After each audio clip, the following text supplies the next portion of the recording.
রাজনীতিবিদদের সম্পর্কে চেপে বসা নেতিবাচক ধারণা পাল্টে দিচ্ছেন ব্যারিস্টার মোহাম্মদ কামাল উদ্দিন। বিশেষ প্রতিনিধি মোহাম্মদ শাহাবুদ্দিনের রিপোর্টে বিস্তারিত। সাথে আছে আমি রাজিয়া সুলতান। আপনারা দেখছেন i1 টিভি।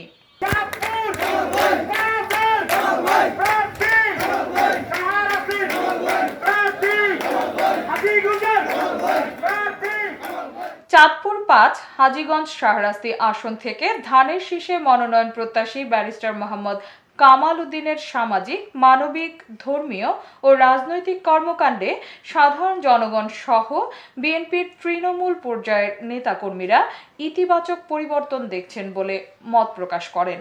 এ বিষয়ে হাজীগঞ্জ ও শাহরাস্তির দায়িত্বশীল বিএনপির একাধিক নেতাকর্মী নাম প্রকাশে অনিচ্ছুক। তারা বলেন, আমরা হাজীগঞ্জ শাহরাস্তিতে নিঃসন্দেহে রাজনৈতিক ব্যক্তিদের প্রতি মানুষের যে নেতিবাচক ধারণা ছিল তার পরিবর্তন উপলব্ধি করছি।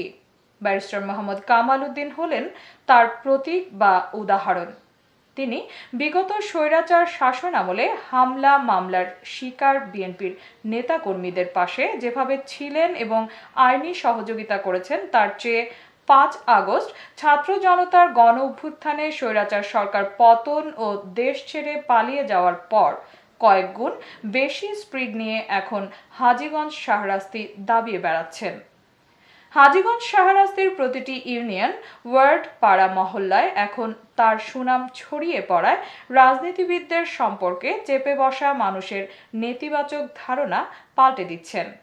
তিনি হাজীগঞ্জ শাহরাস্তিতে বিএনপির মরহুম নেতাকর্মীদের কবর জিয়ারতের মাধ্যমে যে অনন্য দৃষ্টান্ত স্থাপন করেছেন তা ইতিপূর্বে আর কোনো নেতার মাঝে খুঁজে পায়নি। এতক্ষণ সঙ্গে থাকার জন্য ধন্যবাদ। i1 টিভি নিয়মিত আপডেট পেতে ভিজিট করুন আমাদের ওয়েবসাইট, ফেসবুক, ইনস্টাগ্রাম ও ইউটিউব চ্যানেলে।